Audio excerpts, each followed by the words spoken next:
You cannot stop my shine. Yeah. You cannot run me dry. Okay. Shell K, let me talk to you. Look at me. Tell me what you see. Matthew chapter 7 verse 7. Ask and it will be given to you. Seek and you will find. Knock and it will be open to you. Hey Huns, how are you doing? Welcome back to my channel. So guys, in this video I'm going to do a part 2 of my driving test video. Quite a lot of people liked the video where I told you guys how to pass your driving test first time, and I did mine in a month because I did a crash course. So I thought, what were the next steps that I did when I passed that driving test? Well, I got a car. So some of you might notice that I have a car because in like my vlogs I've been in the car before. Yeah, I just had to think like, have you guys seen me in one? But yeah, so and if you guys have me on social media, make sure to follow me on Instagram and Snapchat. But yeah, so if you guys have seen me, you'll know that I have a car. So there was a whole process when it comes to buying your first car, and I thought, if you guys need some help and you don't have like cool brothers like I do, you're gonna need to watch this. So like my brothers did really help me out, and they gave me advice and just really helped me like on the car, period. So first things first, like you guys, everyone will know, when you're buying something you need to know your budget. So that was something that I had in mind.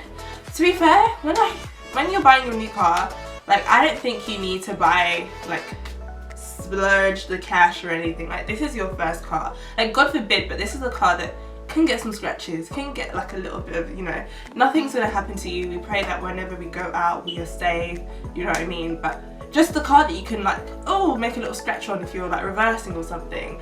So you don't really want to do that to an expensive pricey car. So I'd say don't have like a high budget. Like make sure you've got a good budget so you can get a good car, obviously. But obviously if you have the money to spend, girl, go get that high budget car. If you want a G-Wagon, go get a G-Wagon for the first car, babe. And your budget isn't just like the car. There's so many other things that can come in within your budget. Insurance is the biggest thing. So you might just think, oh okay, my budget for my first car is 3k, that's it. But 3k plus whatever your insurance is. So that's the first thing you need to think about, budget. I paid for insurance on a monthly basis. I really do wish that I just paid it all in one go, because when that insurance comes out, yeah, that's what I need to say. When it comes out, it comes out. So yeah, do keep that in mind, because I thought that the best thing would have just been to pay for my car and pay for that insurance and just know that I haven't got to pay for anything else. And financing with a new car, I was tempted to do this. So obviously that's like depends on budget as well, because that's like, are you earning a certain amount every month to afford to pay for this car? Do you know what I mean? And number two, it is your first car. So I don't really know too much about finance. I didn't really care too much for it. I didn't want to do that for my first car. So I feel like that's something else you should think about, whether you want to finance the car, and is your budget within reason, and is your budget also catering for your insurance. Insurance also depends on many things. If you're under the age of 25, it's going to be a bit more pricey. If you're a boy, it's likely to be a bit more pricey. If you're in like an expensive area, it's probably a bit more pricey. I live in like a royal borough in London, so it is quite pricey. Yeah, so all those things that you have to take into account, and you also have to take into account like where is your car, because if you're going to go and buy a car that's all the way in Scotland, you've got to think about I'm actually paying to get to Scotland as well. So there's so many things that you've got to add up into it, and you've also got to think about the tax. So before you go and buy that car, before you put the budget in it, think about, I have to have money for tax, I have to have money for insurance, I have to have money to go and get the car, and then money for the car. Do you get? So once you have a budget now, what's the next thing you do? You start looking for a car. So I would just literally go on Autotrader all the time, looking for a car, and with the Autotrader search, there are some things that I did not include in my search, so I'm going to talk about that real quick. I do know that, what do you call it? Gumtree is a good place. I did look on Gumtree, but they weren't what I wanted, and yeah, they weren't just for me. I know some people get their car from Gumtree or even Facebook, but those markets didn't work for me. The best thing that worked for me was Autotrader. So when you go on Autotrader, I do suggest for your first car, unless you can, get a used car. It's your first car, like I said, like, it can just be, do you know what I mean? So get a used car. So this is still within the Autotrader search, because first thing I do is used cars, yeah? Then search cars. So on this you put your postcode, and then when I said about knowing how far the car is, then it says distance. Like, are you willing to travel so far to get this car? That's up to you. Okay. I think I did mine like within 80 miles or 50 miles, I can't really remember. Then the make. At first I wanted a specific car. I wanted the car that I practiced with and passed with, which does make sense. But I did find out that it wasn't a really strong car and it always has faults, so I changed it. I just started putting different kind of cars down after that car. And yeah, so you choose what make it is.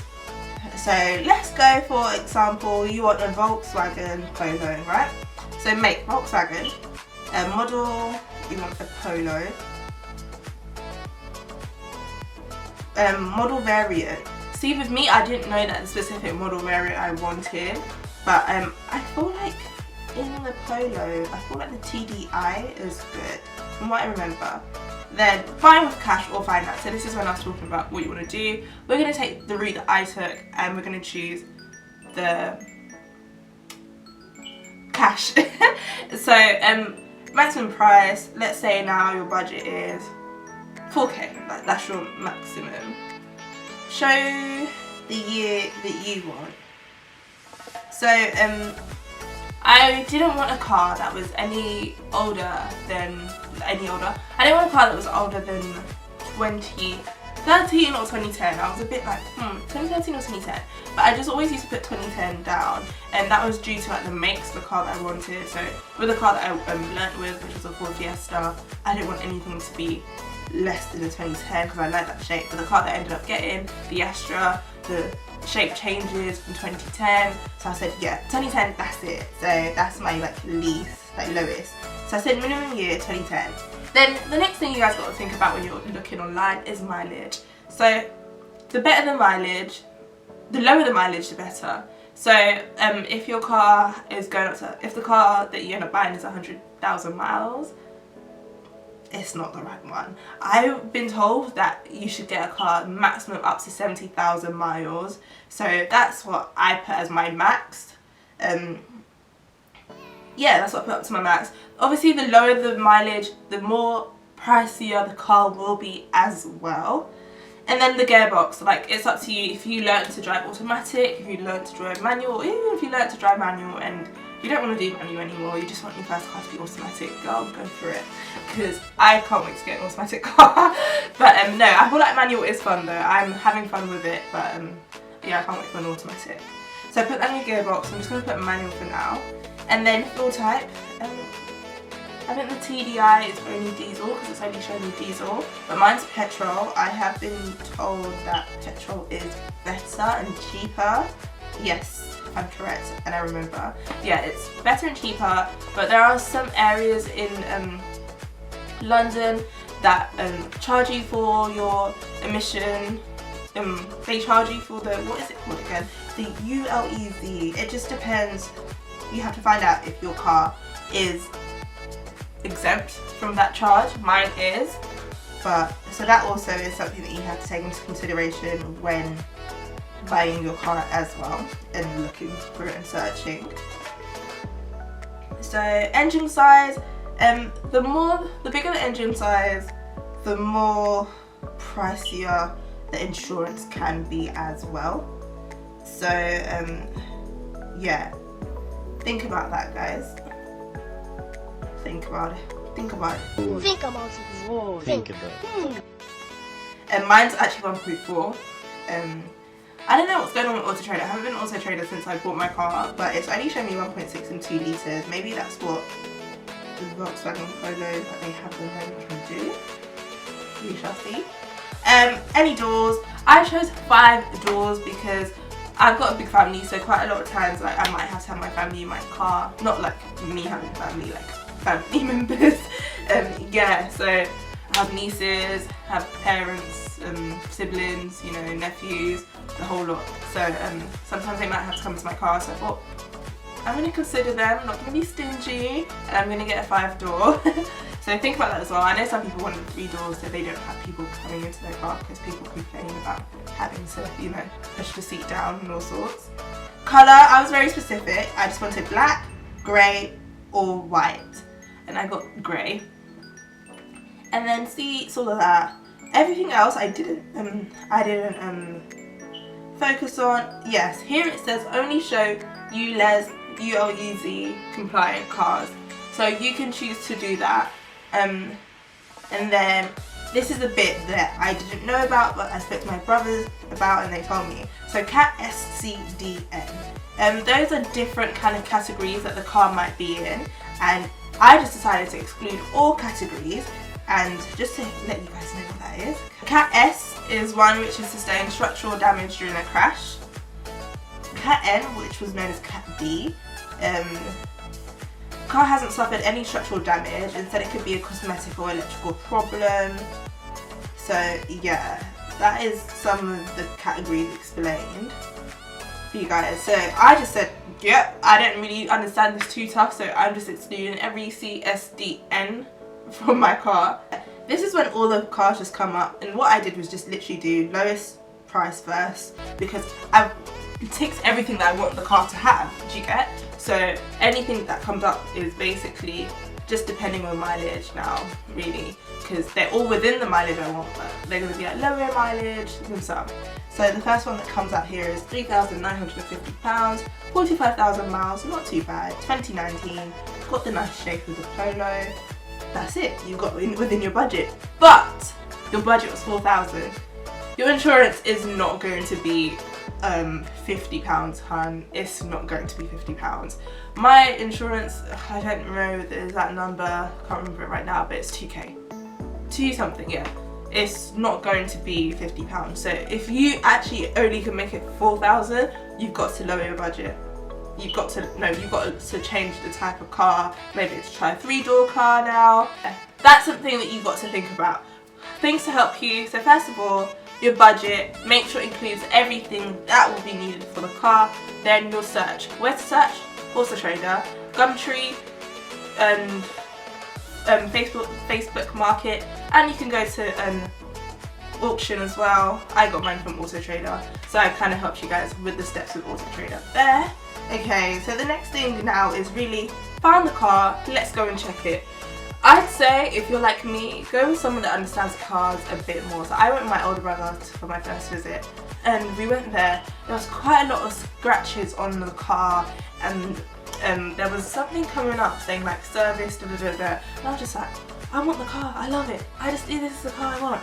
They weren't trying to budge the price, even though there was faults, and they said there was like no scratches. They said there was nothing. They came up with the idea that a scratch came after we spoke to them. I said, okay.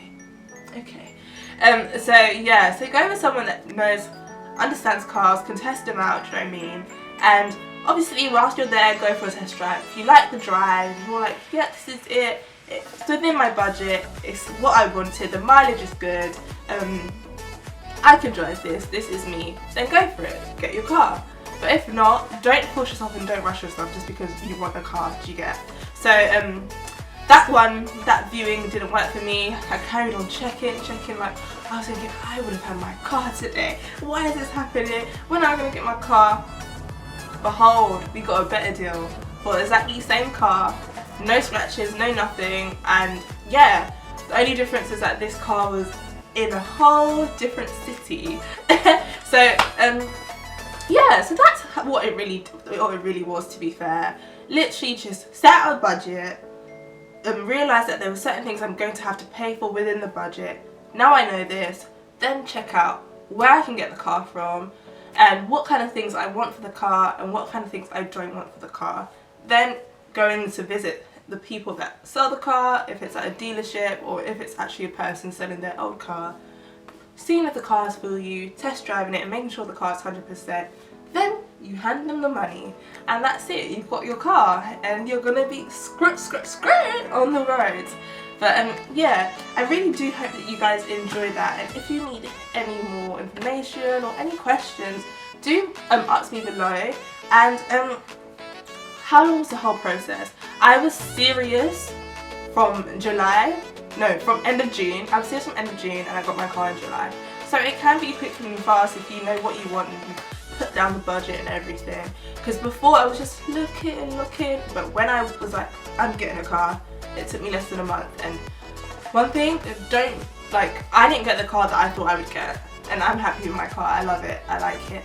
Yeah, so I hope you guys enjoyed that video. I hope it was informative. If you haven't seen my first video on how to pass the driving test, make sure to check it out. And if you guys want me to do like another one, I might do like a tips on for new time drivers, because there's some things that I learned, guys, as a new time driver.